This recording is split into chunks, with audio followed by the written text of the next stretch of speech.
دعوت سخن دے رہا ہوں ادیب ملت اسلامیہ شہنشاہ خطابت جگر گوش حضور غزالی زمان راضی دوران پیر طریقت رہبر شریعت صاحبزادہ سید حامد سعید شاہ صاحب کاظمی کو دعوت خطاب دے رہا ہوں۔ آل نبی اولاد علی کا استقبال کیسے کرتے ہیں میلاد چوک کے آنے والے ہر فرد کو پتا ہے۔ میرے آل نبی اولاد علی سے آئے ہیں، یہ سارا فیض حضور غزالی زمان کا ہاتھوں کو لہرا کے استقبال کیجئے گا۔ نعرہ تکبیر، نعرہ رسالت، نعرہ رسالت، نعرہ تحقیق، نعرہ حیدری، جگر گوش ہے حضور غزالی زمان۔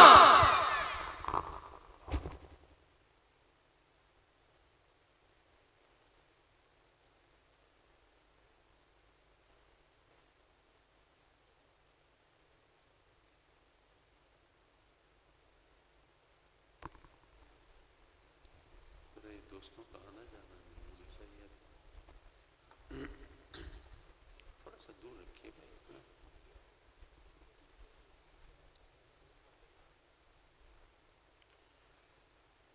نحمده ونستعینه ونستغفره ونؤمن به ونتوکل علیہ ونعوذ باللہ من شرور انفسنا ومن سیئات اعمالنا من یهده اللہ فلا مضل له ومن یضللہ فلا هادی له ونشهد ان لا الہ الا اللہ وحدہ لا شریک له ونشهد أن سيدنا وسندنا ونبينا وحبيبنا وكريمنا ورؤوفنا ورحيمنا ومولانا وملجانا وماوانا محمدا عبده ورسوله أما بعد فأعوذ بالله من الشيطان الرجيم بسم اللہ الرحمن الرحیم قل انما انا بشر مثلکم یوحی الی انما الہکم الہ واحد صدق اللہ مولانا العلی العظیم وصدق رسولہ النبی الامین ونحن علی ذلک لمن الشاہدین والشاکرین والحمد للہ رب العالمین۔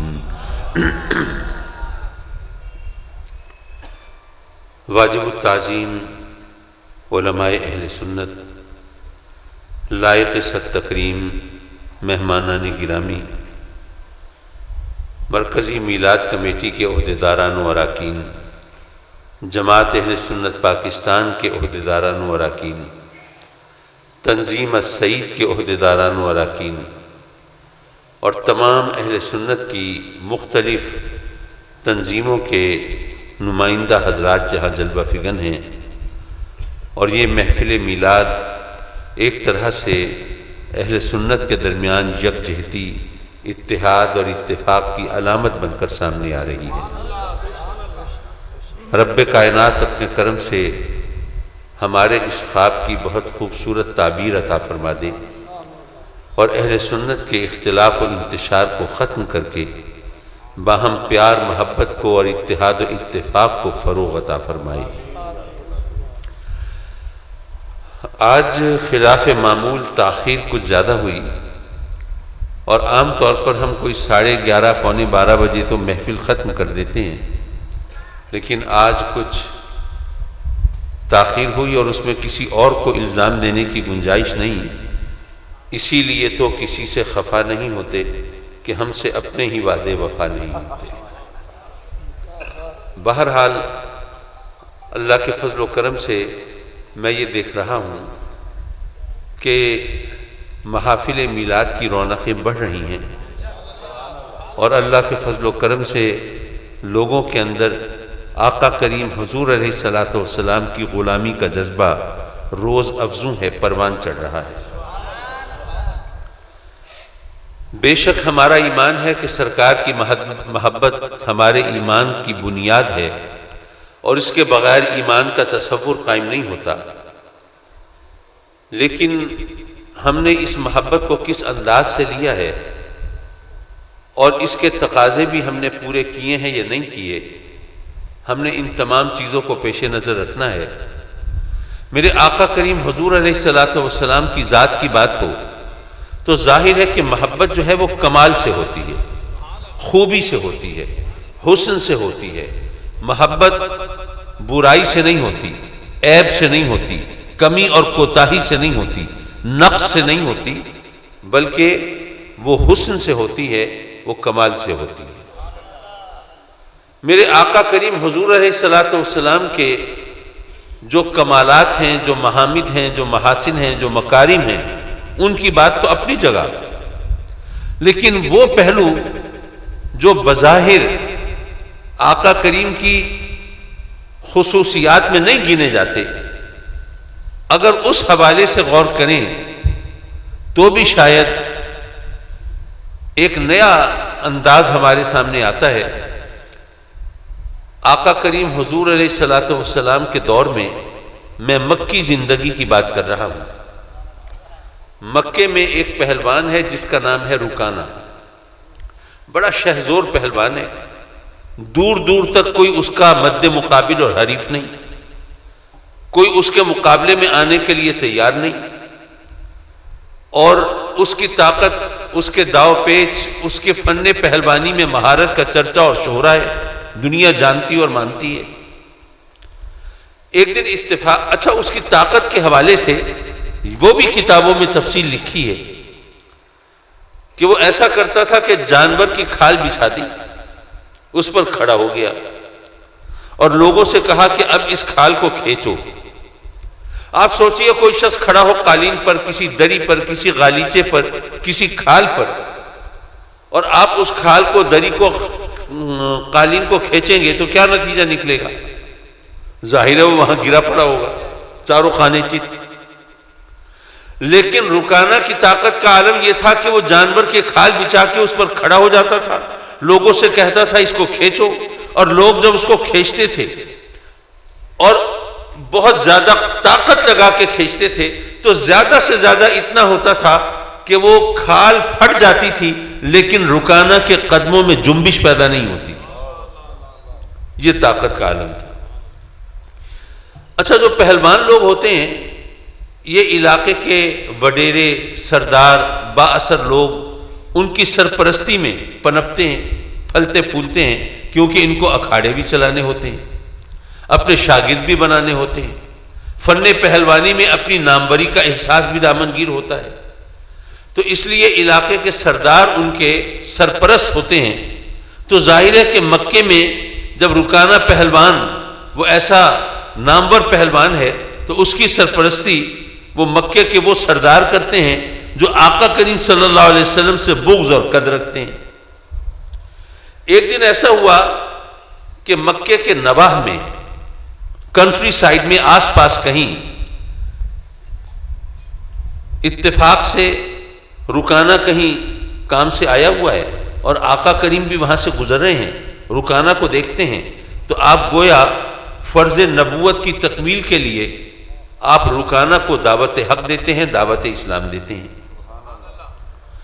رکانہ کہتا ہے کہ جناب میں کوئی فلسفی نہیں ہوں، کوئی ذہین آدمی نہیں ہوں، میں پہلوان ہوں، مجھے یہ باتیں سمجھ نہیں آتی کہ جی بت کچھ دے سکتے ہیں یا نہیں دے سکتے، اور یہ جو خدا دکھائی نہیں دیتا وہ ہمارے مسائل حل کر سکتا ہے یا نہیں کر سکتا، یہ باتیں میرے پلے نہیں پڑتی، میں موٹی عقل کا آدمی ہوں، میں تو یہ جانتا ہوں کہ اگر کوئی مجھ سے ہار جائے گا تو اسے میری بات ماننی پڑے گی، اور اگر میں کسی سے ہار جاؤں گا تو مجھے اس کی بات کو تسلیم کرنا پڑے گا۔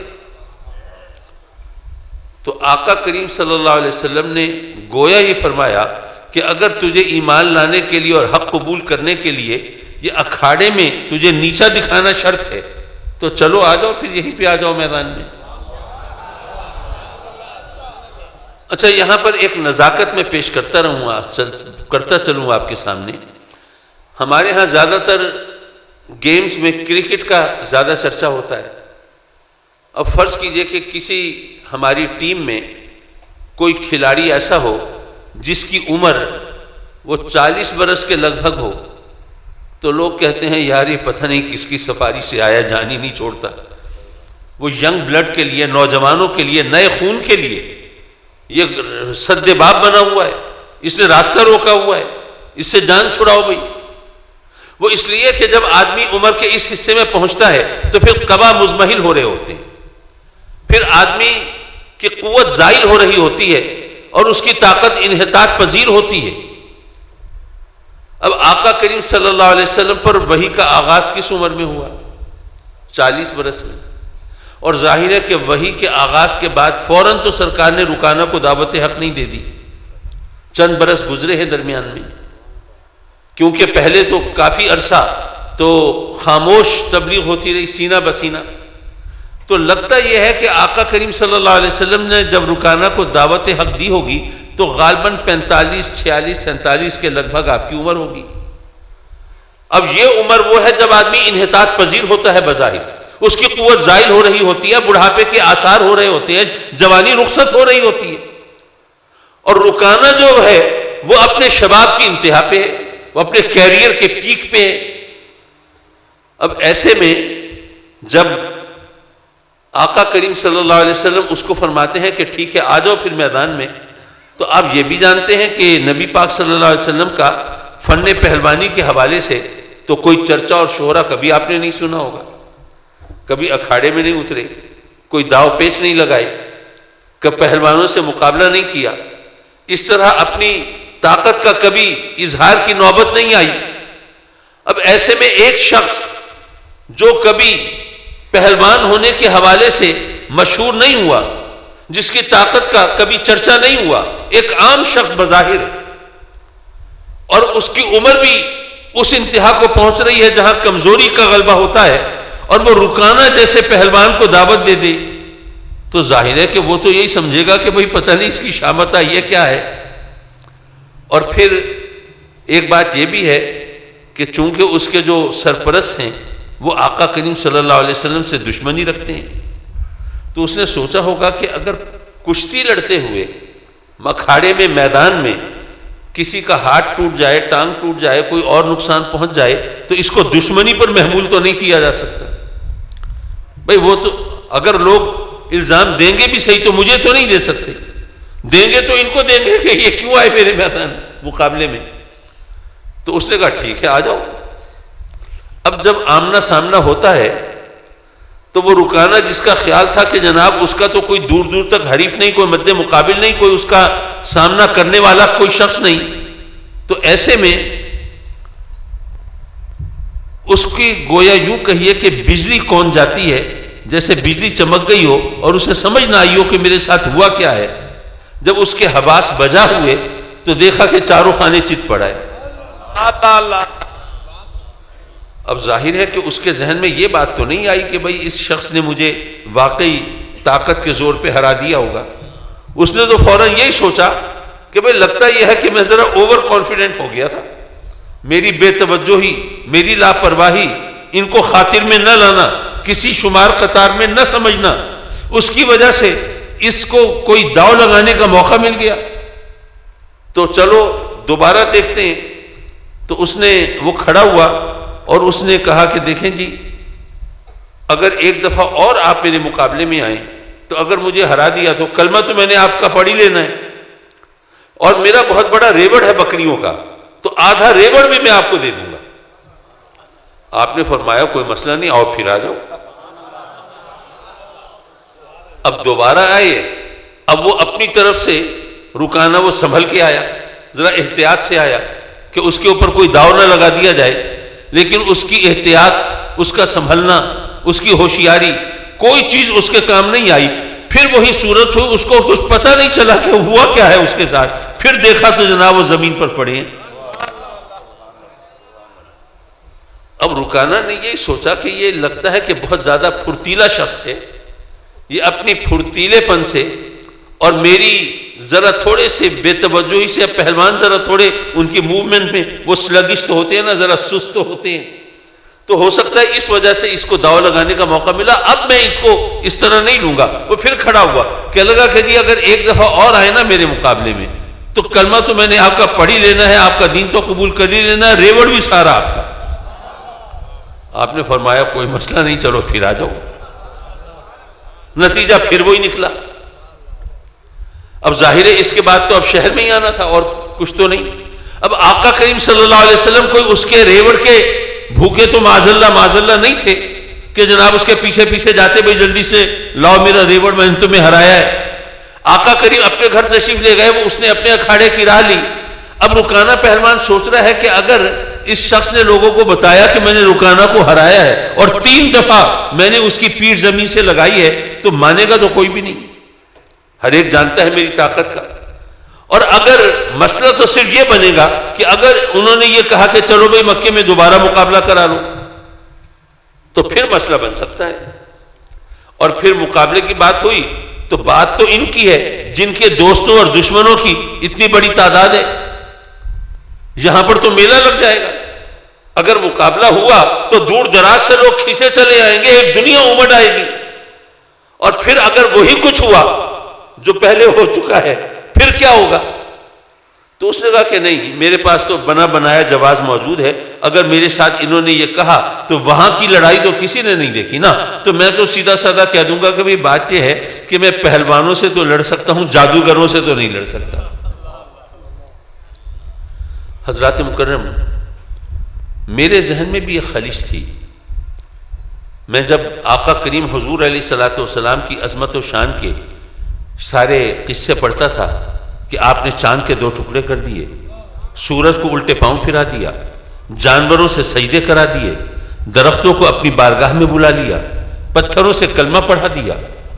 تو میں سوچتا تھا کہ اگر واقعی یہ باتیں درست ہیں تو کیسے ممکن ہے کہ لوگ دیکھ رہے ہوں کہ ان کے اشارے پہ چاند 2 ٹکڑے ہو گیا اور پھر بھی وہ کلمہ نہ پڑھ رہے ہوں. دیکھ رہے ہو کہ ان کے بلاوے پر جناب درخت جڑوں سمیت گھسٹتے ہوئے حاضر ہو گئے، پھر وہ کیسے وہ انکار کر سکتے تھے ان کی نبوت کا، ان کی رسالت کا؟ تو کہیں یہ جو حدیثیں ہیں یہ عقیدت اور محبت سے گھڑی ہوئی داستانیں تو نہیں ہیں؟ یہ کہیں الفت و چاہت کا شاخسانہ تو نہیں ہے؟ یہ کہیں مبالغہ آرائی تو نہیں ہے؟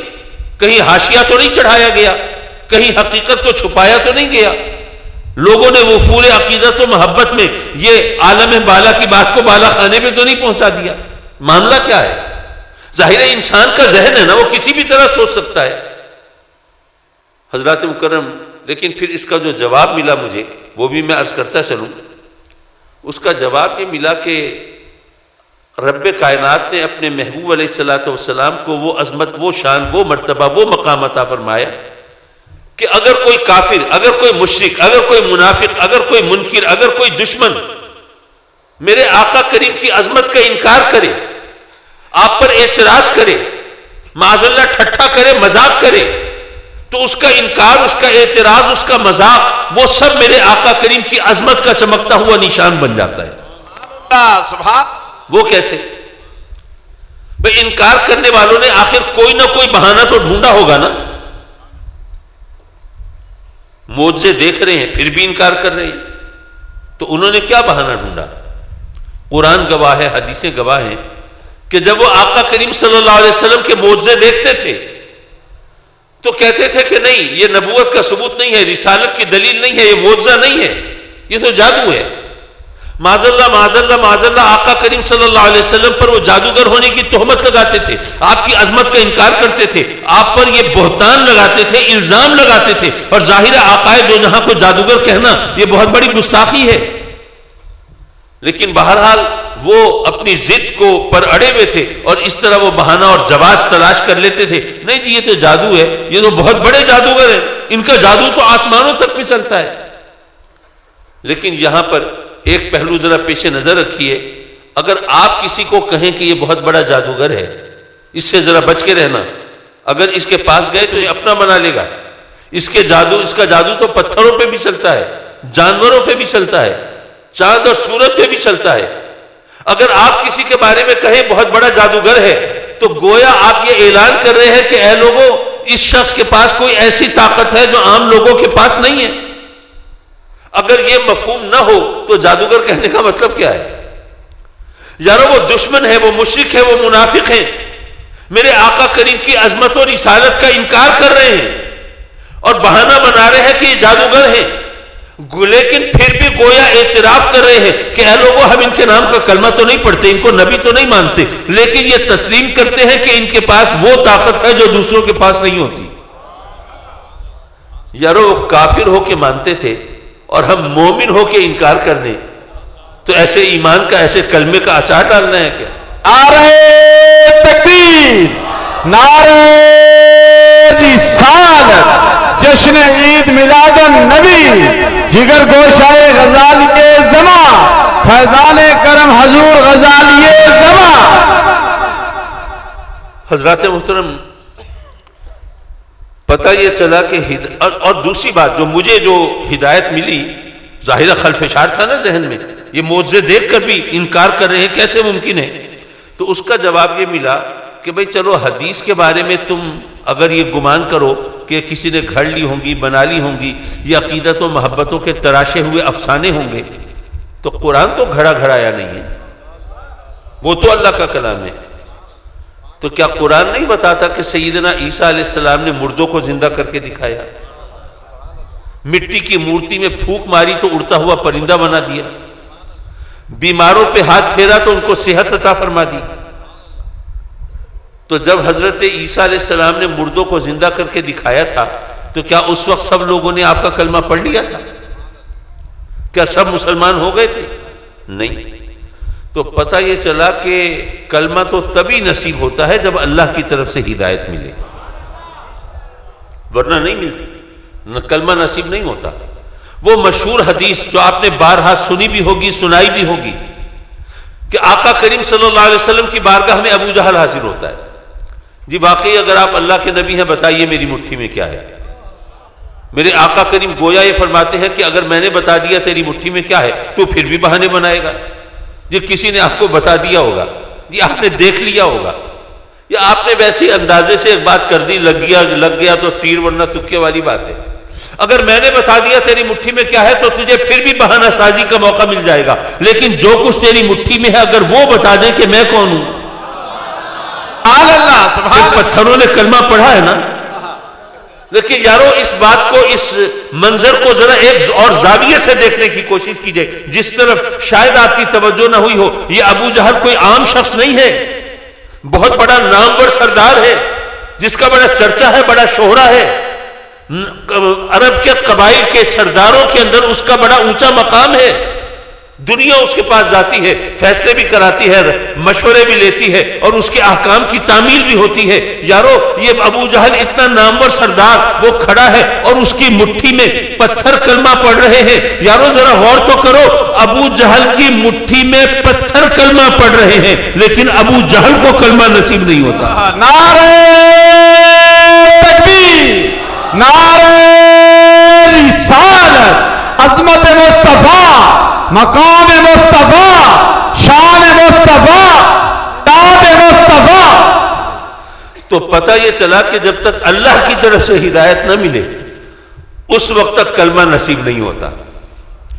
حضرات محترم، میرے آقا کریم حضور، میں نے جو یہ رکانہ کا جو واقعہ سنایا، اس سے نتیجہ کیا؟ آپ جانتے ہیں کہ میرا کام صرف قصے کہانیاں سنانا نہیں بلکہ اس سے کچھ نتیجہ اخذ کرنا، کچھ سبق سیکھنا ہے۔ میں بتانا یہ چاہتا تھا کہ میرے آقا کریم صلی اللہ علیہ وسلم کا یہ پہلوانی کے حوالے سے، اکھاڑے کے حوالے سے، داؤ پیچ کے حوالے سے چرچا نہیں ہے، شہرہ نہیں ہے، اس حوالے سے آپ کی سیرت مبارکہ میں، آپ کی پاک زندگی کے اندر کوئی ایسا لمحہ نہیں ہے جس کو مثال بنا کے ہم سوچ سکیں کہ نہیں واقعی یہ رکانہ کو ہرا دینا وہ ان کے لیے کوئی اتنا مشکل تو نہیں ہوگا، انہوں نے تو یہ داؤ پیچ سیکھے تھے اور یہ انہوں نے اکھاڑے کے اندر یہ علم حاصل کیا تھا اور طاقت کی تھی اور زور آزمائی کی تھی اور ورزشیں کی تھی، ایسا تو کچھ نہیں ہے۔ اگر ایک ایسا میدان جس میں ان کا چرچا نہیں، شہرہ نہیں، جس میں ان کی دلچسپی کا لوگوں کو پتہ بھی نہیں، اگر اس کے اندر کوئی بڑے سے بڑا پہلوان ان کا حریف نہیں ٹھہر سکتا تو یارو وہ میدان جس حوالے سے دنیا ان کو مانتی ہے، جس میں ان کا چرچا ہے، جس میں دنیا تسلیم کرتی ہے، وہ چاہے صداقت کی بات ہو، چاہے امانت کی بات ہو، چاہے خوش اخلاقی کی بات ہو، چاہے وعدہ وفا کرنے کی بات ہو، چاہے لوگوں کے ساتھ حسن سلوک کی بات ہو، غریب پروری کی بات ہو، انسان دوستی کی بات ہو، میرے آقا کریم صلی اللہ علیہ وسلم کی یہ تمام پہلو، یہ وہی ہے نا جس کے بارے میں دنیا جانتی ہے. اس کے بارے میں روایات بھی ہیں، احادیث بھی ہیں، واقعات بھی ہیں کہ آپ نے کس کس طرح لوگوں کے زخموں پہ مرہم رکھا، لوگوں کے کام آئے، خود اپنے شکم مبارک پہ بے شک آپ نے پتھر باندھے ہیں تو کر بھی ایپیٹائٹ اپنی بھوک کو وہ دبانے کے لیے، لیکن آپ نے دوسرے بھوکوں کو بھوک مٹانے کا سامان کیا ہے اور کس طرح غریب پروری فرمائی ہے. تو جس میدان میں آپ کا کہیں کوئی عمل دخل دکھائی نہیں دیتا، ارے اس میں یہ مقام ہے، تو جس میدان کے آپ شاہ سوار نظر آتے ہیں اس میں آپ کا مقام کیا ہوگا؟ حضرات محترم، آج میں نے جو آیہ کریمہ آپ کے سامنے تلاوت کی، دراصل میرا انداز یہ نہیں ہے کہ میں خامخواہ یہ اختلافی موضوعات کو لے کے اور بس انہی پہ گفتگو کر کے نکل چلوں، لیکن میں دراصل اپنے اہل سنت کے عقیدے کی حفاظت کے لیے ایک غلط فہمی دور کرنا چاہتا تھا. وہ غلط فہمی کیا ہے؟ آپ حضرات جانتے ہوں گے کہ پہلے جب ہم نے بچپن سے دیکھا کہ جب علماء کرام خطاب فرما رہے ہوتے تھے تو کوئی ایسا شخص اگر خطاب کر رہا ہے جس کے علم کا چرچا ہے تو وہ تقریر شروع کرتا تھا تو شروع کرتے ہی پرچیاں آنا شروع ہو جاتی تھی. آج کل یہ کام سوشل میڈیا پہ ہوتا ہے نا، لیکن پہلے یہ اس طرح سے ہوتا تھا، پرچیاں آنا شروع ہوتا ہے. ابا جی قبلہ کے ساتھ ایسے ہی ہوتا تھا. ابا جی قبلہ کے شاگردوں کے ساتھ بھی حضرت مولانا منظور احمد صاحب فیضی جب خطاب فرماتے تھے تو سبحان اللہ پرچیاں آنا شروع ہو جاتی تھی. اب ہوتا یہ تھا کہ تقریر کر رہے ہیں ایک عالم دین تو پرچی آ گئی، بتائیے جی نبی کریم نور ہیں کہ بشر ہیں؟ اب وہ مقرر نے وہ پرچی پڑھی تو اس نے سوچا کہ لگتا یہ ہے کہ سوال کرنے والا یہ آقا کریم کی نورانیت کا منکر ہے، تو اس سے منوانا چاہیے سرکار کی نورانیت کو.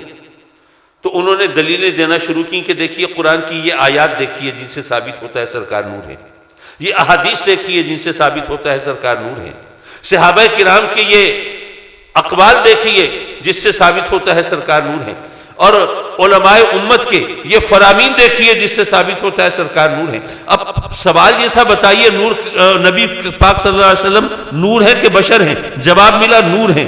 تو ہم لوگوں کے اہل سنت کے عوام میں ایک غلط فہمی بیٹھتی گئی، جمتی گئی کہ آقا کریم صلی اللہ علیہ وسلم نور ہیں، بشر نہیں ہیں. شاید اس محفل میں بھی بہت سے لوگ ہوں گے جن کے ذہن میں ہوگا کہ آقا کریم کو اگر بشر مانا جائے تو یہ غلط ہے، یہ آپ کی شان میں گستاخی ہے.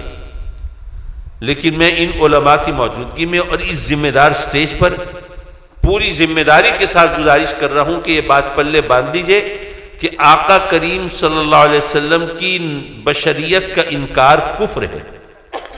یہ معلوم ہونا چاہیے آپ کو. وہ اس لیے کہ سرکار کی بشریت قرآن سے ثابت ہے، تو بشریت کا انکار تو قرآن کا انکار ہوگا، اور جو قرآن کا منکر ہو مومن کیسے ہو سکتا ہے؟ اچھا اب آپ میں سے بہت سے لوگوں کو سانپ سونگھ گیا ہوگا، اچھا جی نبی پاک صلی اللہ علیہ وسلم بشر ہیں تو پھر جھگڑا کیا ہے؟ لوگوں کے ذہن میں فوراً یہ بات آئے گی نا کہ پھر جھگڑا کیا ہے؟ بھائی جھگڑا یہ ہے کہ ہم تو آقا کریم صلی اللہ علیہ وسلم کو بشر مانتے ہیں لیکن دوسرے لوگ آپ کو نور نہیں مانتے. آپ کہیں گے بات تو ٹھیک ہے بھئی، جب آپ بشر ہیں تو نور کیسے ہو سکتے ہیں؟ دراصل یہ سوال جو ہے یہ بڑی عیاری مکاری سے ترتیب دیا گیا، یہ لوگوں کو غلط فہمی سے دوچار کیا گیا، ان کے عقیدے کو بگاڑا گیا، ان کے ذہن میں غلط فہمی راسخ کی گئی. آپ کہیں گے عجیب بات کرتے ہیں بھئی، سوال تو سیدھا سادہ سا ہے، ہم بچپن سے سنتے چلے آ رہے، بتائیے نبی کریم نور ہیں کہ بشر ہیں؟ اس میں کیا غلطی ہے؟ اس میں کون سی عیاری ہے مکاری ہے؟ سیدھا سادہ سوال ہے. چلیے میں اس کی عیاری مکاری کو ذرا آشکار کروں آپ کے سامنے. میں آپ سے پوچھتا ہوں، آپ بتائیے، آپ سب، پہلا سوال کر رہا ہوں اس میں تو آپ جواب دے دیں گے، پھر دوسرے سوال پر دیکھتے ہیں آپ کیا جواب دیتے ہیں۔ آپ سب انسان ہیں الحمدللہ، میرا خیال ہے یہاں پہ کوئی جن بھوت تو نہیں آئے بیٹھے، سب انسان ہی ہیں اللہ کے فضل سے، آپ سب انسان ہیں۔ اب میرا دوسرا سوال یہ ہے، یہ بتائیے کہ آپ انسان ہیں یا مرد ہیں؟ تو آپ کہیں گے جی عجیب بونگا سوال کر رہے ہیں آپ، انسان ہیں یا مرد ہیں؟ بھئی انسان ہونے کا یہ مطلب کہاں سے نکلتا ہے کہ ہم مرد نہیں ہو سکتے، اور مرد ہونے کا مطلب یہ کہاں سے بنتا ہے کہ انسان نہیں ہو سکتے؟ انسان ہونا مرد ہونے کے خلاف نہیں، اور مرد ہونا انسان ہونے کی ضد نہیں، تو ہم مرد بھی ہیں ہم انسان بھی ہیں، یہی کہیں گے نا آپ۔ اسی طرح اگر میں پوچھوں کہ بتائیے کہ یہ چیز گرم ہے یا میٹھی ہے، تو آپ کہیں گے یہ کیا بات بنی، گرم ہے یا میٹھی ہے؟ حلوہ گرم بھی ہوتا ہے میٹھا بھی ہوتا ہے، بھئی گرم ہونا میٹھے ہونے کے خلاف نہیں، میٹھا ہونا گرم ہونے کے خلاف نہیں۔ یا میں آپ سے پوچھوں یہ بتائیے یہ چیز سفید ہے یا سخت ہے، آپ کہیں گے کتنا بیتوقع سوال ہے، سنگ مرمر ہے، سفید بھی ہوتا ہے سخت بھی ہوتا ہے، سفید ہونا سخت ہونے کے خلاف تو نہیں۔ تو اسی طرح بشر ہونا نور ہونے کے خلاف نہیں، نور ہونا بشر ہونے کے خلاف نہیں، لیکن ابھی تک بات سمجھ نہیں آئی ہوگی، ابھی تک اگر مگر چل رہا ہوگا ذہن میں۔ چلیے اس بات کو کسی کنارے لگا کے چلیں، کیونکہ میں نے آگے بات کہیں اور لے کے جانی ہے۔ حضرات مکرم یہ بتائیے آپ تو بشر ہیں نا، یا کوئی اور بلا ہے؟ بشر ہیں۔ اب مجھے بتائیے آپ کی آنکھوں میں نور ہے کہ نہیں ہے؟ آپ کے کاسے سر میں عقل کا نور ہے کہ نہیں ہے؟ اور آپ کے سینے میں ایمان کا نور ہے کہ نہیں ہے؟ تو یارو اگر ہم جیسے حقیر ذلیل انسان کے اندر اگر بشریت اور نورانیت اکٹھی ہو سکتی ہے، تو کیا آقا کریم صلی اللہ علیہ وسلم کی ذات میں اکٹھی نہیں ہو سکتی؟ اللہ، نعرہ تکبیر، نعرہ رسالت، جشن عید میلاد النبی، شان مصطفیٰ، نورانیت مصطفیٰ، میلاد مصطفیٰ، فیضان کرم حضور غزالی زمان۔ یاد رکھو میرے آقا کریم نور بھی ہیں اور بشر بھی ہیں۔ جو نورانیت، جو بشریت کا انکار کرے دائرہ اسلام سے خارج، اور جو نورانیت کا انکار کرے وہ بھی گمراہ ہے، وہ بھی صراط مستقیم سے ہٹا ہوا ہے، بھٹکا ہوا ہے۔ حضرات مکرم، یہاں پر مجھے ابا جی قبلہ رحمۃ اللہ علیہ کی ایک بات یاد آئی۔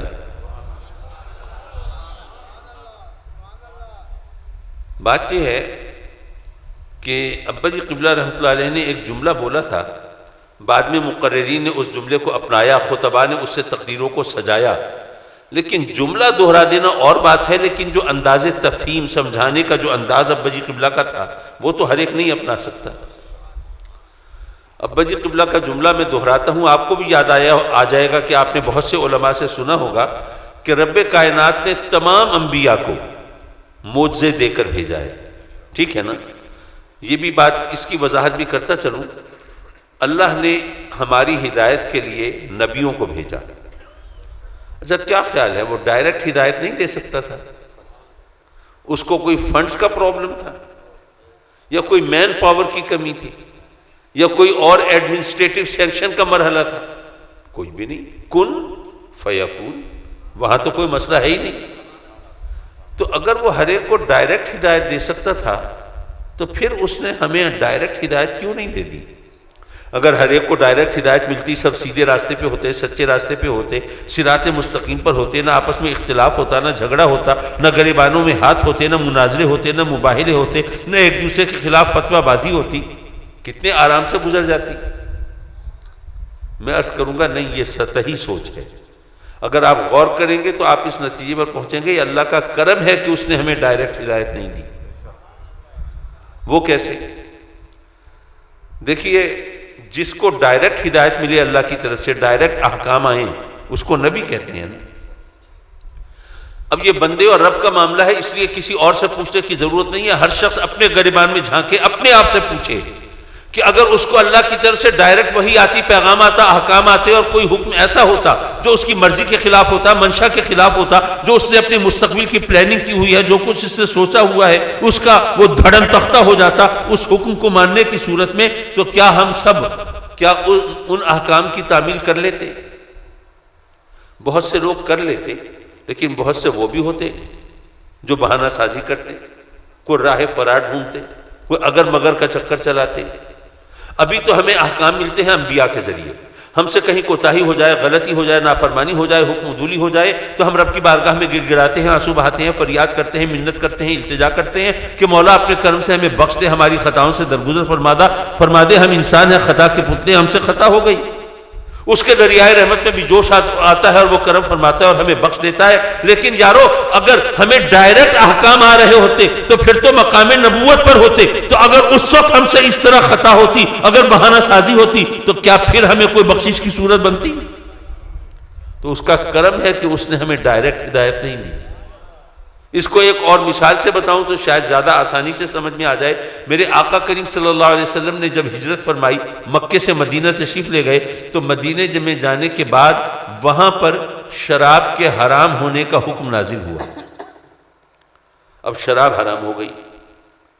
آپ کو پتہ ہے عرب لوگوں کی گھٹی میں پڑی تھی شراب. مہمانائیں خاطر تواضع شراب سے ہو رہی ہے. پینا پلانا ان کا شغف ہے، روزمرہ کا معمول ہے. اب جناب حکم نازل ہوا، شراب حرام ہو گئی. یارو چشم فلک نے یہ منظر کب دیکھا ہوگا کہ مدینے کی نالیوں میں شراب بہہ رہی ہے.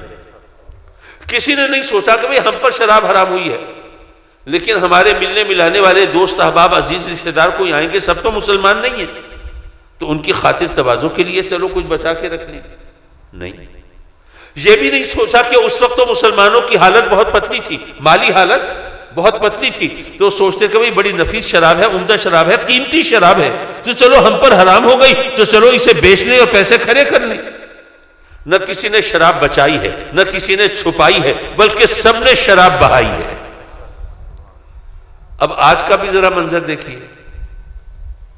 ہمیں پتہ ہے شراب حرام ہے، شراب کی بھٹیاں چل رہی ہیں، چلانے والے مسلمان ہیں، بنانے والے مسلمان ہیں، بیچنے والے مسلمان ہیں، خریدنے والے مسلمان ہیں، پینے والے مسلمان ہیں، پلانے والے مسلمان ہیں. تو یارو اگر آج حکم نازل ہوتا شراب کے حرام ہونے کا تو میں آپ سے پوچھتا ہوں کہ کتنے لوگ اس پر عمل پیرا ہوتے؟ تو اس کا کرم ہے کہ اس نے ہمیں ڈائریکٹ ہدایت نہیں دی، ورنہ سب بھگت رہے ہوتے. یا اس کو ایک اور انداز سے بھی سمجھ سکتے ہیں. فرض کیجئے کوئی غیر مسلم ہو، اتفاق سے اسلام کی صداقت سے متاثر ہو کر اس نے اسلام قبول کر لیا. اسلام کی صداقت سے ہم لوگوں کو دیکھ کر تو لوگ یرک جاتے ہیں، بھاگ جاتے ہیں. وہ واقعہ یاد آیا حضرت جنید بغدادی رضی اللہ تعالیٰ عنہ کے دور میں ایک یہودی ہے جو ان کا پڑوسی ہے، ہمسایہ ہے. حضرت جنید بغدادی دنیا سے پردہ فرما گئے.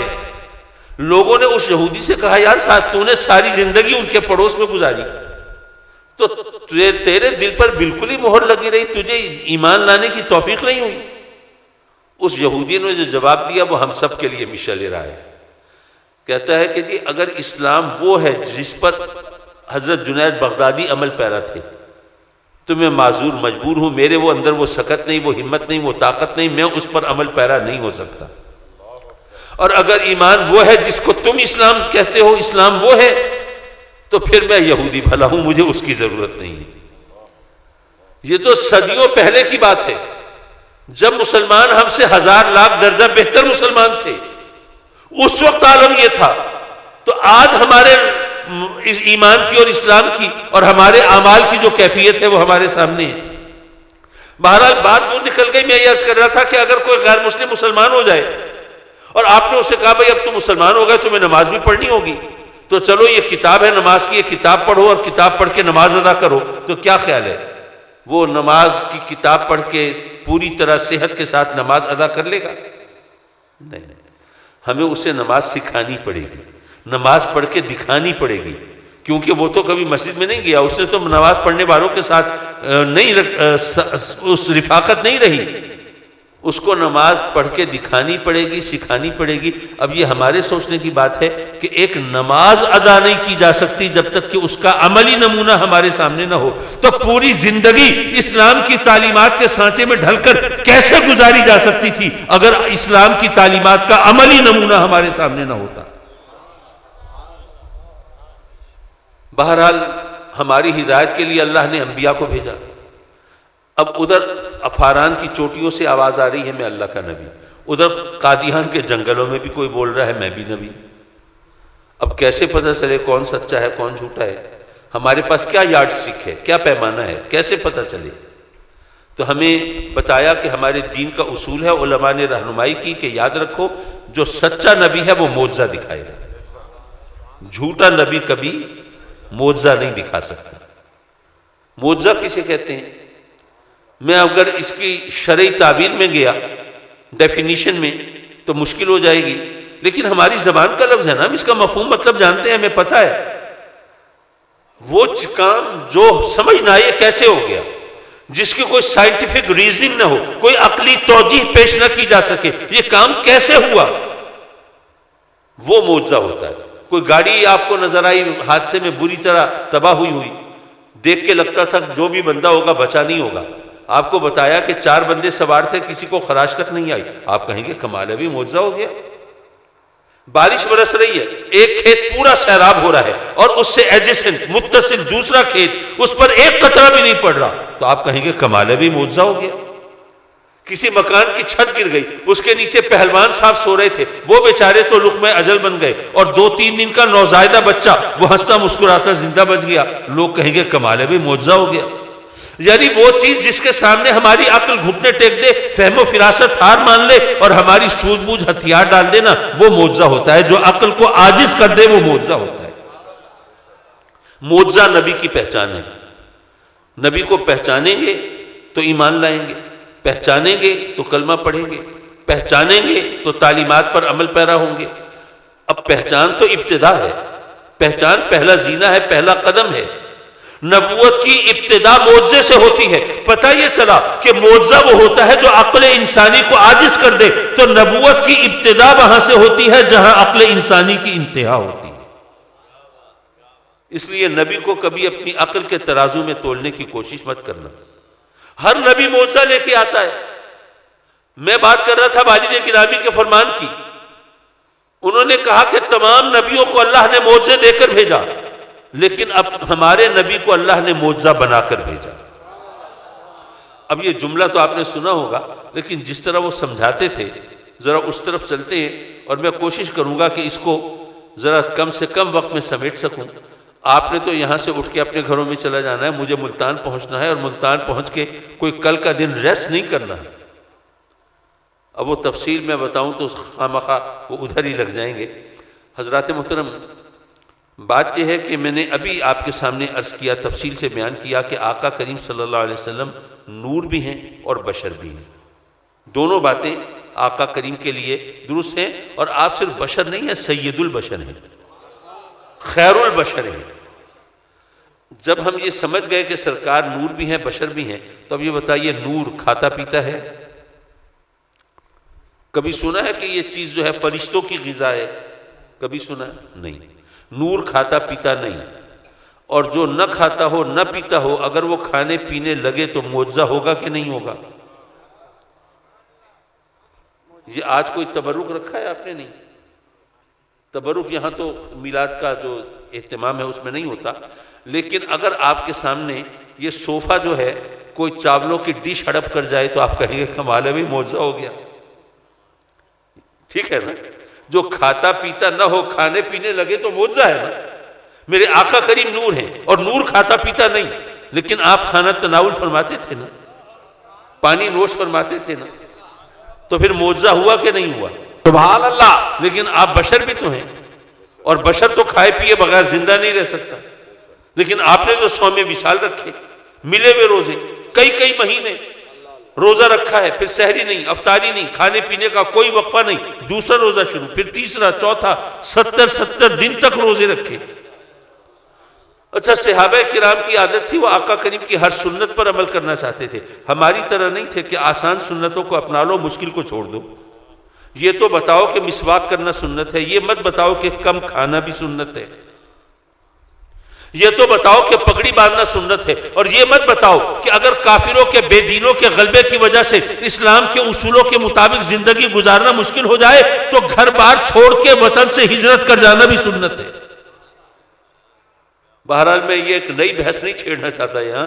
آقا کریم چونکہ ہر سنت پر عمل پیرا ہونا چاہتے تھے تو انہوں نے آقا کریم کو صوم وصال رکھے ہوئے دیکھا. انہوں نے کہا ہمیں بھی رکھنا چاہیے. ایک دن آقا کریم صلی اللہ علیہ وسلم مسجد نبوی میں جلوہ فکر ہوئے, اپنے کچھ صحابیوں کو دیکھا, لاغر, ناتما, کمزور, نحیف و نزار, بولنا دو بھر ہے, کھڑے ہوتے ہیں گر پڑتے ہیں. آقا کریم نے پوچھا ان کو کیا ہوا؟ عرض کی آقا یہ آپ کی سنت پر عمل کرنا چاہتے ہیں, آج تیسرا چوتھا دن ہے صوم وصال رکھے ہوئے. آقا کریم نے فرمایا ایوکم مثلی, تم میں سے کون میرے جیسا ہے؟ چیلنج ہے نا, تم میں سے کون میرے جیسا ہے؟ یارو صدیق اکبر نے تو نہیں کہا, عمر فاروق نے, عثمان غنی نے, حیدر کرار نے تو نہیں کہا کہ آقا کرم فرمائے اپنی امت کے حال پہ رحم فرمائیں. قرآن میں تو اللہ نے کہا ہے قل انما انا بشر مثلکم, اے محبوب کہہ دیجئے میں تم جیسا بشری تو ہوں. اور آپ کہہ رہے ہیں کہ تم میں سے کون میرے جیسا ہے؟ یہ کیا کر رہے ہیں؟ امت تو برباد ہو جائے گی, تباہ ہو جائے گی, گمراہ ہو جائے گی, اس کو سمجھ نہیں آئے گا. قرآن کو مانے کہ حدیث کو مانے؟ آقا کرم فرمائے مہربانی کریں ایسی بات نہ کریں. کسی صحابی نے کہا نہیں. کیوں نہیں کہا؟ اس لیے کہ وہ جانتے تھے کہ آقا کریم کو جس طرح میرے آقا کریم سمجھ سکتے, قرآن کو جس طرح میرے آقا کریم سمجھ سکتے ہیں, ہم تو نہیں سمجھ سکتے. تو ہماری اوقات اور حیثیت نہیں ہے کہ سرکار کو بتائیں کہ اللہ نے یہ کہا ہے, آپ یہ کہہ رہے ہیں, کیا کر رہے ہیں. نہیں, جو آقا کریم نے فرمایا اس کو پلے باندھ دو, بس اتنا کافی ہے. حضرات مکرم, اب میرے آقا کریم نے صوم وصال رکھے اور انسان بغیر کھائے پیے زندہ رہ نہیں سکتا. اور تو آقا کریم نے جب اس طرح کئی مہینے روزے رکھے تو معجزہ ہوا کہ نہیں ہوا؟ آقا کریم نور ہیں اور نور کا خون تو نہیں بہتا. جس کا خون نہ بہتا ہو اس کا خون بہنے لگے, معجزہ ہوگا کہ نہیں؟ میں اگر جناب یہ لاؤڈ سپیکر کے راڈ پہ ہتھوڑا ماروں تو توڑوں اور اس میں سے خون کا فوارہ پھوٹ پڑے, آپ کہیں گے کمال ہے, معجزہ ہو گیا, لوہے کے راڈ سے خون نکل رہا ہے. جس کا خون نہ بہتا ہو اس کا خون بہنے لگے, معجزہ ہے, عقل کو عاجز کرنے والی چیز ہے. میرے آقا کریم نور ہیں, لیکن آپ پر اگر طائف میں لوگ پتھر مارتے ہیں یا آپ پر احد میں آپ کو زخم لگتے ہیں, آپ کا مقدس لہو بہتا ہے, معجزہ ہوا کہ نہیں ہوا؟ نور کا خون تو نہیں بہتا, آپ کا خون بہ رہا ہے, معجزہ ہوا. لیکن آپ بشر بھی تو ہیں, اور بشر کا اگر سینہ چاک کر دیا جائے, دل نکالا جائے, واپس رکھ کے سینہ سی دیا جائے اور اس سارے پروسیس میں ایک قطرہ خون کا نہ بہے, معجزہ ہوگا کہ نہیں ہوگا؟ تو آقا کریم صلی اللہ علیہ وسلم کا شق صدر مبارک ہوا, معجزہ ہے کہ نہیں؟ جو نور ہے کیا دنیا میں ہمارے ساتھ رہے گا, بسے گا, کیا یہاں شادی رچائے گا, کیا بچوں کا باپ بنے گا؟ نور تو ان تمام چیزوں سے پاک ہے, مابرا ہے, بالاتر ہے. میرے آقا کریم نور ہیں اور ہمارے درمیان رہیں, آپ نے شادی فرمائی ہے, آپ بچوں کے باپ بنے ہیں, معجزہ ہوا کہ نہیں ہوا؟ اچھا, جو بشر, آپ بشر بھی تو ہیں. اب بشر بغیر کسی ایکوپمنٹ کے, کسی اسپیس شپ کے, خلائی جہاز کے بغیر وہ جناب یہاں سے سفر کرے, آسمانوں سے گزرتا ہوا جناب سدرہ سے آگے عرش بری تک پہنچ جائے, معجزہ ہوگا کہ نہیں ہوگا؟ سبحان اللہ. میرے آقا کریم بشر ہے لیکن پھر تشریف لے گئے, معجزہ ہوا. یارو آقا کریم کی نورانیت کو بھی سامنے رکھو, بشریت کو بھی سامنے رکھو, تو آدمی اس نتیجے پر پہنچتا ہے کہ آقا کریم کھانا کھائیں تو معجزہ, نہ کھائیں تو معجزہ, پانی پیئے تو معجزہ, نہ پیئے تو معجزہ, خون بہے تو معجزہ, نہ بہے تو معجزہ, زمین پر رہیں تو معجزہ, آسمانوں پر جائیں تو معجزہ. اللہ نے باقی نبیوں کو معجزے دے کر بھیجا ہے اور ہمارے نبی کو معجزہ بنا کر بھیجا. نعرہ تکبیر, نعرہ رسالت, جشن عید میلاد النبی, جگر گوشائے غزالی زبا. حضرات مکرم, وقت بہت ہوا لیکن یہ اب سارے چکر میں آیا کریمہ پر اگر کلام کیے بغیر اٹھ جاؤں تو میرا خیال ہے کہ ایک تشنگی ہوگی. میں اپنی بساط اور حیثیت کے مطابق ان علماء کی موجودگی میں جسارت کرتا ہوں. قل انما انا بشر مثلکم, اے محبوب کہہ دیجئے کہ میں تم جیسا بشر ہی تو ہوں. اچھا, قرآن میں, حدیث میں کہیں کسی جگہ کسی اور شخصیت کے بارے میں یہ وضاحت آئی ہے کہ کہہ دیجئے وہ بھی تم جیسے بشر ہیں؟ نہیں آئی. تو یارو وضاحت کی ضرورت وہیں پہ ہوتی ہے جہاں غلط فہمی کی گنجائش ہوتی ہے. اگر کوئی غلط فہمی کی بات نہیں تو پھر ہم بھی کہنا شروع کر دیں جی ہم بھی آپ جیسے انسان تو ہیں. اگر کہیں گے تو لوگ مذاق اڑائیں گے, بھئی ہمیں بھی پتہ ہے تم کون سے آسمان سے اترے ہوئے ہو, ہم جیسے انسان ہو. ٹھیک ہے, یہ کوئی کہنے کی بات ہے. یہ تو کوئی کہنے کی بات لگتی نہیں نا. جو چیز سامنے کی ہو، دیکھی ہوئی ہو، بھالی ہوئی ہو، پہچانی ہوئی ہو، سوچی سمجھی ہوئی ہو، اس کو بطور خاص کہا جائے تو یہ تو بے تکی سی بات ہے. لیکن یہاں پر قرآن میں رب کائنات بطور خاص کہلوا رہا ہے تو ماننا پڑے گا کہ کوئی غلط فہمی کی گنجائش تھی جس کو دور کرنے کی ضرورت پیش آئی ہے. حضرات مکرم، رب کائنات نے کیوں کہلوایا؟ بات یہ ہے کہ رب کائنات نے گویا یہ فرمایا کہ اے میرے محبوب، تجھ سے پہلے میرا بندہ عیسیٰ آیا تھا دنیا میں، مردوں کو زندہ کر دیتا تھا، بیماروں کو صحت دے دیتا تھا، مٹی کی مورتی میں پھونک ماری تھی، اسے جیتا جاگتا پرندہ بنا دیا تھا. لوگوں نے دیکھا، انہوں نے کہا کہ یہ طاقت کسی مخلوق میں تو نہیں ہو سکتی، کسی بندے میں تو نہیں ہو سکتی، کسی بشر میں، انسان میں تو نہیں ہو سکتی، یہ تو خدائی طاقت ہے، یہ تو خالق میں ہو سکتی ہے، یا یہ خدا ہوں گے یا خدا کے بیٹے ہوں گے. تو اے میرے محبوب، یہ عیسیٰ، میں نے اپنے بندے عیسیٰ کو یہ شان دی، یہ مقام دیا، اور لوگوں نے اسے میرا شریک بنا دیا، میرا بیٹا بنا دیا. اب تجھے بھیجا ہے تو تیری شان یہ ہے، چاند کو جو ٹکڑے کر دیتا ہے، سورج کو الٹے پاؤں پھرا دیتا ہے، بادلوں کو پھاڑ کے دکھا دیتا ہے، پتھروں کو گویائی دے دیتا ہے، جانوروں سے سجدے کرا دیتا ہے، پانی کو اپنی مقدس انگلیوں سے جاری کر دیتا ہے، درختوں کو اپنی بارگاہ میں جھکا دیتا ہے. تو کہیں ایسا نہ ہو یہ میرے بندے یہ تجھے بھی میرا شریک نہ بنا دے، میرا بیٹا نہ بنا دے، خدا نہ بنا دے، کہیں تیری عبادت نہ کرنے لگے. تو اے محبوب، ان کو اس گمراہی سے بچانے کے لیے یہ وضاحت کر دے کہ تو بھی، میں تم جیسا بشر ہی تو ہوں. اب یہاں پر ایک بات اور آپ کے ذہن میں ہوگا کہ جی چلیں ٹھیک ہے، لیکن یہ کہلوا دیا میں تو تم جیسا بشر ہوں، تو اب ہم تو نور نہیں ہیں، تو پھر آقا کریم کے بارے میں آپ کیسے کہہ سکتے ہیں ہم جیسے تو ہیں وہ؟ ذرا ایک چھوٹی سی مثال سے بات آگے بڑھیں.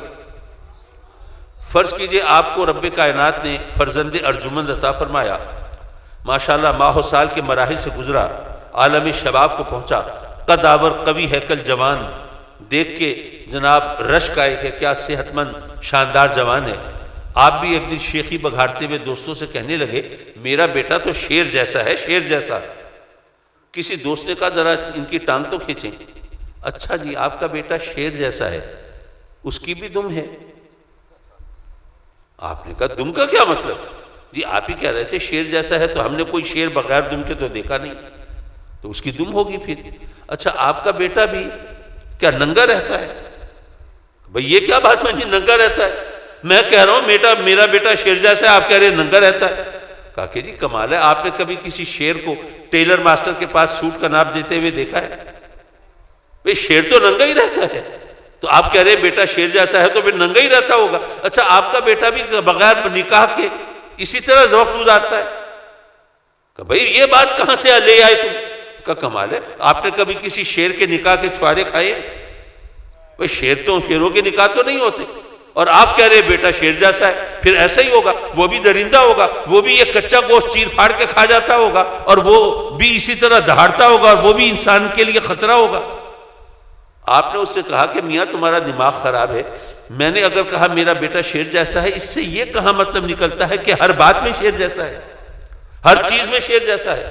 بھئی نہ اس کی شکل شیر جیسی، نہ صورت شیر جیسی، نہ ظاہر شیر جیسا، نہ باطن شیر جیسا، نہ جسمانیت شیر جیسی، نہ روحانیت شیر جیسی، نہ آواز شیر جیسی، نہ خیالات شیر جیسے، نہ شجرہ نسب شیر جیسا، کچھ بھی تو شیر جیسا نہیں ہے. بات صرف اتنی ہے کہ شیر بہادر ہوتا ہے اور میرا بیٹا بھی بہادر ہے، صرف ایک قدر مشترک تھی، اس کی وجہ سے شیر جیسا کہا ہے، اور تو کوئی چیز نہیں ملتی. یا اگر کسی شخص نے کہا کہ جی میرا محبوب پھول جیسا ہے، آپ نے کہا اچھا چلو اس کی بھی ٹانگ کھینچو. اچھا جی آپ کا محبوب پھول جیسا ہے، گملے میں لگا ہے، زمین سے اگا ہے، کھاد بھی ڈالی تھی، گوڈی بھی کی ہوگی، پانی بھی دیا ہوگا. کہا کہ بھئی یہ تمہارا دماغ خراب ہے.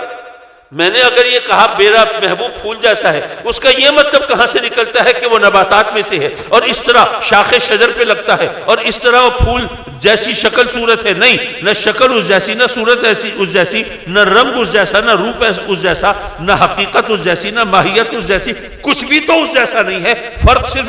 بات صرف اتنی ہے کہ پھول حسین ہوتا ہے اور محبوب بھی حسین ہے. صرف اس حسن کی قدر مشترک کی وجہ سے کہہ دیا ہے میرا محبوب پھول جیسا ہے، اور تو کوئی چیز بھی نہیں ملتی. تو جب اللہ نے کہلوایا کہ اے محبوب کہہ دیجئے کہ میں تم جیسا بشر ہی تو ہوں، تو ہمیں سوچنا تھا نا کہ آقا کریم کس چیز میں ہم جیسے ہیں؟ کیا ظاہر ہم جیسا ہے؟ میرے آقا کریم تو وہ ہے کہ آپ کے چہرے انور کو ایمان سے کی نظر سے دیکھ لو تو شرف صحابیت مل جاتا ہے، اور کوئی کروڑوں سال عبادت کرتا رہے صحابی کے برابر نہیں ہو سکتا۔ کیا ہماری شکل ایسی ہے؟ نہ شکل آقا کریم جیسی، نہ صورت آقا کریم جیسی، نہ سیرت ہماری سیرت سرکار جیسی ہے۔ ہم سے تو ہمارے بچے تنگ ہیں، گھر میں آتے ہیں بیچارے سہم جاتے ہیں، اور میرے آقا کریم کی سیرت وہ ہے کہ جس پر قرآن گواہی دے رہا ہے وَإِنَّكَ لَعَلَىٰ خُلُقٍ عَظِيمٍ لَقَدْ كَانَ لَكُمْ فِي رَسُولِ اللَّهِ أُسْوَةٌ حَسَنَةٌ۔ اور آقا کریم کی سیرت کی عظمت کا وہ پہلو جہاں عقل کو پسینے آ جاتے ہیں کہ جب ہجرت کر کے حضرت جعفر طیار کی سربراہی میں قافلہ پہنچتا ہے نجاشی حبشہ کے دربار میں، تو وہاں پر ابو سفیان ادھر سے دوسرے قافلے کو لے کے پہنچے ہوئے۔ اب ذرا تھوڑا سا مذاکرات کی بات آتی ہے، حبشہ کا بادشاہ نجاشی وہ سوچتا ہے کہ ذرا پتہ تو چلے کہ اصل صورتحال کیا ہے۔ دوسرے قافلے کو بلا کے پوچھتا ہے، ہاں بھائی بتاؤ، جنہوں نے نبوت کا دعویٰ کیا ہے ان کے حالات کیسے ہیں، واقعات کیسے ہیں، سیرت کیسی ہے، کردار کیسا ہے، کیا کبھی کوئی وعدہ خلافی بھی کی ہے، کیا کبھی جھوٹ بھی بولتے ہیں، کیا کبھی کسی کے ساتھ ظلم بھی کیا ہے، حق بھی مارا ہے۔ اب یہ وقت وہ ہے کہ اگر نجاشی مسلمانوں کا حامی ہو جائے تو مسلمانوں کو ایک پناہ گاہ مل جاتی ہے، ان کو سہارا مل جاتا ہے۔ تو یہ وقت تو وہ ہے کہ اس وقت اس کو ذرا تھوڑی سی چالاکی سے کام لینا چاہیے تھا، مسلمانوں کے خلاف بات کرنی چاہیے تھی، آقا کریم کی شان میں معاذ اللہ کوئی گستاخی کا پہلو ڈھونڈ لینا چاہیے تھا۔ لیکن یارو میرے آقا کریم سیرت کی اس عظمت پہ ہیں کہ آپ کا بدترین دشمن آپ کے بارے میں کوئی جھوٹا الزام نہیں لگا سکتا۔ تو پتہ چلا نہ صورت ہم جیسی، نہ سیرت ہم جیسی، نہ ظاہر، نہ باطن، نہ عادات، نہ اطوار، نہ کردار، نہ اخلاق، کوئی چیز ہم جیسی نہیں، تو پھر کس بات میں ہم جیسے ہیں؟ یہ سوال پیدا ہوتا تھا۔ رب کائنات نے گویا فرمایا کہ میرے بندوں کو ویسے نہیں پتہ چلے گا میرا محبوب کس بات میں ان جیسا ہے، ذرا ان کو بتا دیا جائے، ذرا اشارہ دے دیا جائے۔ تو آگے بتایا کہ یوحا الیہ انما الہکم الہ واحد، اے لوگو میں تم جیسا بشر ہی تو ہوں، مجھ پر وہی ہوتی ہے کہ تمہارا معبود بس وہی وحدہ لا شریک ہے۔ اب یہ ایک آیت کے دو جملے، میں تم جیسا بشر ہوں اور ہمارا معبود وہی الہ واحد ہے، وحدہ لا شریک ہے، اس کے سوا کوئی معبود نہیں۔ اب یہ دو جملے بظاہر بے ربط ہیں، ان کے درمیان کوئی ربط، کوئی تعلق بظاہر محسوس نہیں ہوتا۔ میں آپ جیسا بشر اور وہ ہمارا معبود وہی وحدہ لا شریک، کیا بات بنی؟ یارو یہ رب ڈھونڈ لو تو مسئلہ حل ہو جائے گا۔ بات تو میں پہلے کر چکا، اس کی طرف متوجہ کرتا چلوں کہ اے محبوب پہلے عیسیٰ آیا تھا میرا بندہ، اس نے مردوں کو زندہ کیا، بیماروں کو شفا دی، انہوں نے اس کو میرا بیٹا بنا دیا، میرا شریک بنا دیا۔ اب تو آیا ہے، تیری شان یہ ہے کہ تیرے اشارے پر تو چاند، اشارہ چشم و ابرو پر چاند سورج تلپٹ ہو جاتے ہیں، کاروبار دنیا بدل جاتا ہے۔ تو اے محبوب کہیے تجھے میرا شریک نہ بنا لے، میرا بیٹا نہ بنا لے، میرے ساتھ خدائی میں وہ شریک نہ سمجھ لے، اس لیے اے محبوب تو ان کو بتا دے کہ میں تم جیسا بشر ہی تو ہوں۔ اب یہ پوچھیں گے جی کس بات میں ہم جیسے ہیں؟ ان کو بتا دے کہ ہمارا معبود وہی وحدہ لا شریک ہے، تم بھی معبود نہیں ہو، میں بھی معبود نہیں، تم بھی خدا نہیں، میں بھی خدا نہیں۔ ارے خدا نہ ہونے میں ہم ایک جیسے ہیں، وجہ تشبیہ ڈھونڈنی تھی نا، کس بات میں ہم جیسے ہیں؟ خدا نہ ہونے میں ہم ایک جیسے ہیں۔ فاستقیموا الیہ واستغفروہ وویل للمشرکین، خرابی ہے مشرکوں کے لیے، خرابی تو کافروں کے لیے بھی ہے، خرابی تو منافقوں کے لیے بھی ہے، لیکن یہ شاعر کا کلام نہیں ہے کہ وزن پورا کرنے کے لیے کوئی لفظ لگا دیا۔ جو بھی لفظ ہے وہ اپنی جگہ ہدایت کا کوئی نہ کوئی پہلو ہمارے لیے رکھتا ہے۔ اللہ نے کافروں کو اور منافقوں کو چھوڑ کر خاص طور پر مشرکوں کا ذکر کیوں کیا کہ مشرکوں کے لیے خرابی ہے؟ وہ اس لیے کہ یہ آیت دراصل شرک کی نفی کے لیے تھی۔ اے محبوب کہیں کوئی تجھے میرا شریک نہ سمجھ دے، اس لیے بتا دے میں تم جیسا بشر ہوں۔ آیت تھی شرک کی نفی کے لیے، لوگوں نے نور کی نفی کے لیے سمجھ لی۔ اور پھر قل، اے محبوب آپ کہہ دیجئے. آپ کو پتہ ہے ہمارے وزیر اعظم صاحب جب وزیر اعلیٰ تھے تو خادم اعلیٰ کہلاتے تھے. چلے وہ کہلاتے رہے، لیکن اگر آپ ان کو خادم نوکر کہہ کے بلاتے تو بڑا اچھا سلوک ہوتا آپ کے ساتھ. بھئی کوئی کہہ دے، کوئی بڑا آدمی کہہ دے کہ جناب قوم کا جو سردار ہوتا ہے وہ دراصل قوم کا خادم ہوتا ہے، تو میں آپ کا خادم ہوں، سردار کو زیب دیتا ہے وہ کہہ دے. لیکن اگر عوام اس کو خادم نوکر کہہ کے بلائیں گے تو بھگتنا تو پڑے گا پھر. تو رب کائنات نے اپنے محبوب کو فرمایا قل، اے محبوب تو کہہ دے. ہمیں اجازت نہیں دی کہ ہم بشر بشر پکارتے پھریں. اللہ سبحان اللہ سبحان. حضرات مکرم، ویسے تو اس آیت کے بہت سے مضمرات ہیں، اس کی امپلیکیشن بہت سی ہیں، لیکن گھڑی پر نظر پڑتی ہے اور آپ کے الحمدللہ آپ کے چہروں پہ تو بارہ نہیں بجے الحمدللہ. یارو بات ہے دراصل یقین کی. اگر یقین نہ ہونا تو آدمی شک اور یقین کی سرحدوں پر ساری زندگی اندھا بھینسا کھیلتا رہتا ہے. وہ سنا ہوگا آپ نے کہ ایک مسجد تھی، بڑی خوبصورت شاندار مسجد تھی. بہرحال لوگ غریب ہوتے ہیں تو بیچارے وہ ذرا گزارا کرنے کے لیے کبھی مسجدوں سے جوتے اٹھا لیتے ہیں، کبھی پنکھے اتار لیتے ہیں، کبھی ٹوٹیوں کی شامت آ جاتی ہے. وہاں پر بھی ایسا ہوتا تھا. تو کسی شخص نے ایسا کیا کہ ایک چارٹ بنوا کے، بورڈ بنوا کے، اور مسجد کے انٹرنس کے داخلی دروازے کے سامنے برآمدے میں لگا دیا. اس پر لکھا ہوا ہے کہ اللہ آپ کو دیکھ رہا ہے.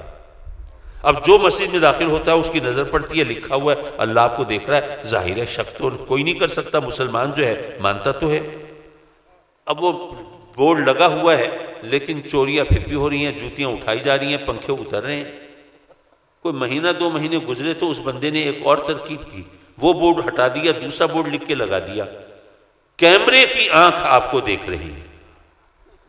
اب کوئی جوتی چوری نہیں ہو رہی، اب کوئی پنکھا نہیں اتر رہا. بات تو شک اور یقین کی ہے نا. جتنا یقین کیمرے کی آنکھ کے دیکھنے پہ تھا، کم از کم اتنا ہی یقین اللہ کے دیکھنے میں ہوتا، معاملہ اور ہوتا. لیکن ماشاءاللہ ہم لوگ جو ہیں منطق بگھارنے میں بھی ہمارا کوئی ثانی نہیں ہے. ہم تو ایسی ایسی چیزیں ڈھونڈ کے لاتے. معاف کیجئے، وہ اب پتہ نہیں اس محفل کے تقدس کے مطابق بات ہے یا نہیں ہے، لیکن ذہن میں آئی، چلیے کہہ کے اور پھر دعا کے لیے ہاتھ اٹھائیں. دو بھائی کہیں انٹرویو دینے کے لیے گئے، ریٹن ٹیسٹ ہوا تو انہوں نے اپنے نام وغیرہ لکھے، بلدیت لکھی. جب آگے ایگزامینر کو پرچہ دیا تو اس نے دیکھا تو اس نے پوچھا کہ بھئی تم سگے بھائی ہو؟ تم تو کہہ رہے تھے سگے بھائی ہیں. ہاں جی سگے بھائی ہیں. تو تم دونوں نے اپنے باپ کے نام تو مختلف لکھے ہیں. انہوں نے کہا جی یہی تو بات ہے، دراصل اگر ہم ایک ہی نام لکھتے آپ کہتے ہیں نقل ماری ہے. تو انسان جو ہے اس کا ذہن بہت عجیب و غریب چیز ہے، اللہ تعالیٰ رحم کرے. تو بہرحال آج آپ کو ایک تو یہ غلط فہمی دور کرنی تھی کہ آقا کریم کو بشر ماننا یہ شرک نہیں ہے، یہ غلط نہیں ہے، یہ عین ایمان ہے. لیکن آپ کو بشر ماننا اور چیز ہے اور بشر بشر کہنا یہ اور بات ہے. یہ ہماری اوقات نہیں ہے، یہ ہماری حیثیت نہیں ہے کہ آپ کو اس طرح پکاریں. آج ہم جب آقا کریم کا میلاد منا رہے ہیں تو ایسی صورت میں ہم سرکار سے اپنی غلامی کا اقرار کر کے عرض کر رہے ہیں کہ سرکار ہم لاچار ہیں، ہم نادار ہیں، ہم بے حیثیت ہیں اور ہم سے خطائیں ہو جاتی ہیں، غلطیاں ہو جاتی ہیں. لیکن سرکار آپ جانتے ہیں کہ ہمارے دل میں آپ کی محبت بہت ہے. اس محبت کے صدقے میں ہمیں اللہ سے بخشش دلوا دیجئے، ہماری خطاؤں کو معاف کروا دیجئے. وآخر دعوانا ان الحمدللہ رب العالمین. حضرات محترم کل کا اعتماد فرما لیں. کل اسی اسٹیج پر حضرت علامہ مولانا مفتی محمد اقبال چشتی صاحب کا خطاب ہوگا.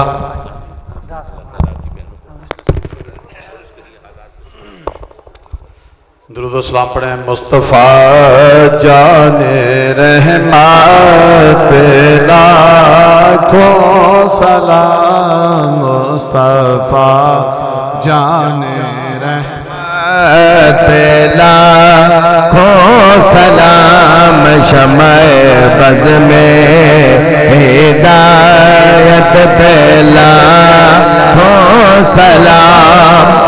حشر کا دن ہے ان کی زیارت کا دن، حشر کا دن ہے ان کے زیارت قد آسیوں کی شفاعت پہ لاکھوں سلام مصطفیٰ جان رحمت لاکھوں سلام شمع بز میں ہدایت پہ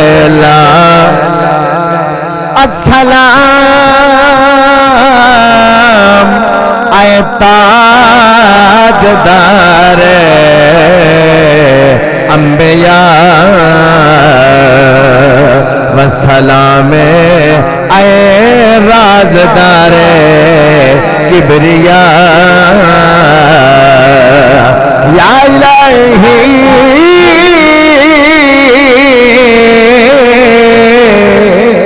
صدقہ